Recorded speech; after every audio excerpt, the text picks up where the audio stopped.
बीते दिनों अशोकनगर जिले की बहादुरपुर तहसील के कानीखेड़ी गांव में हटाए गए अतिक्रमण का मुद्दा थमने का नाम नहीं ले रहा है। इस मामले को लेकर अब सियासत गर्म होती जा रही है। कांग्रेस पार्टी ने जहां किसानों को संग लेकर कलेक्ट्रेट पहुंचकर आंदोलन किया, वहीं समाजवादी पार्टी ने भी इस मामले में पहल करते हुए इसे राजनीतिक षड्यंत्र करार दिया है। देखिए एक खास रिपोर्ट। दरअसल बीते दिनों कानीखेड़ी गांव में वन विभाग ने प्रशासनिक अमले के साथ पहुंचकर कुछ मकानों और खड़ी फसल पर बुलडोजर चला दिए थे। प्रशासन का कहना था कि करीला मेले की तैयारियों के मद्देनजर ये कार्यवाही की गई है। वहीं कांग्रेस का आरोप है कि प्रशासन की कार्यवाही द्वेषपूर्ण है और गरीब किसानों को फसल काटने तक की मोहलत नहीं दी गई।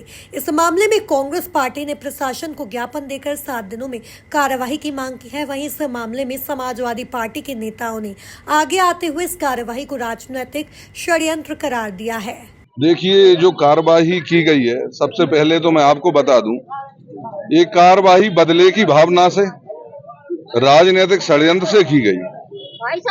और जो किसान लगभग 40 वर्ष से उस भूमि पर निवास कर रहे थे, वहां पर उनकी फसलें लगातार 40 वर्ष से हो रही थी, परंतु इसी वर्ष ही कार्रवाई क्यों की गई, ये सवाल खड़ा होता है। इसके साथ दूसरा सवाल ये खड़ा होता है, जब वो भूमि वन भूमि थी तो उस पर प्रधानमंत्री आवास कैसे स्वीकृत हो गए और कैसे आवास बन गए। जब वो वन भूमि थी तो तब से मैं पूछना चाहता हूं, तब से कार्रवाई क्यों नहीं की। मेला लगातार सैकड़ों वर्षों से भरा होता आ रहा है, परंतु मेले के नाम पर सरासर राजनीतिक षड्यंत्र के तहत बदले की भावना से कार्रवाई हुई है। किस तरह के बदले की भावना आप? राजनीतिक षड्यंत्र है। निश्चित रूप से मुझे लगता है कि वोटों की कारण हो सकता है कि किसी विशेष व्यक्ति को वोट ना दिए गए हों, ये कारण है।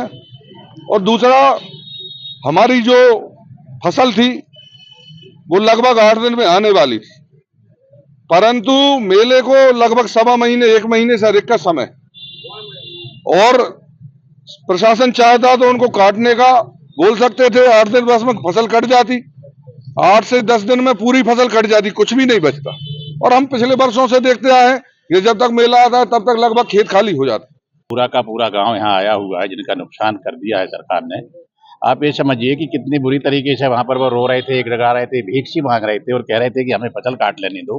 पकी हुई फसल, कभी ऐसा नहीं होता कि अन्नदाता के सीने पर इन्होंने बुलडोजर चला दिए, उनके घर तोड़े तो तोड़े, इनकी फसलों को बर्बाद कर दिया, उनके पास कुछ नहीं बचा है। सरकार ढोंग पीटती है कि हम जहाँ पर वन अधिकार नियम के तहत उन लोगों को पट्टा देंगे जो 20 वर्षों से रह रहे हैं। अरे ये तो पुश्तैनी रह रहे हैं, पीढ़ियों से रह रहे हैं। कोई पहली बार मेला भरा है क्या? हर बार मेला भरता है, हर साल भरता है, और फसलें जब तक कट जाती हैं और इन्हीं जगह पे मेला भरता है जहाँ पर ये फसल खड़ी है। तो पहले तो कभी ऐसा नहीं हुआ। ये जानबूझकर पूरे लोग कह रहे हैं कि हमने कांग्रेस को वोट दिए थे, हमने इसलिए हमारे साथ ऐसा किया गया है। तो ये तो बहुत गलत है। लोकतंत्र में इस तरीके के कारनामे होने लगेंगे तो फिर तो जनता का कुछ बचेगा ही नहीं। हम विधानसभा में तो उठाएंगे, वो तो एक अलग बात है, पर क्या इतना इनमें मानवीयता नहीं है कि किसान गिड़गिड़ा रहा है? किसान कितना बड़ा आदमी होता है, और जो किसान बताइए वह खेती करके 2-2 4-4 बीघा में अपना पालन पोषण परिवार पाल रहे थे।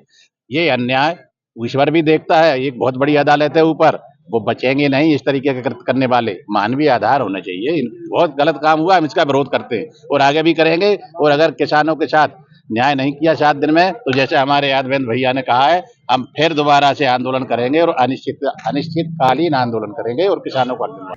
कुल मिलाकर देखा जाए तो बीते दिनों अशोकनगर जिले की बहादुरपुर तहसील के कानीखेड़ी गांव में हटाए गए अतिक्रमण का मुद्दा थमने का नाम नहीं ले रहा है। इस मामले को लेकर अब सियासत गर्म होती जा रही है। Bureau report, MP news, Ashoknagar.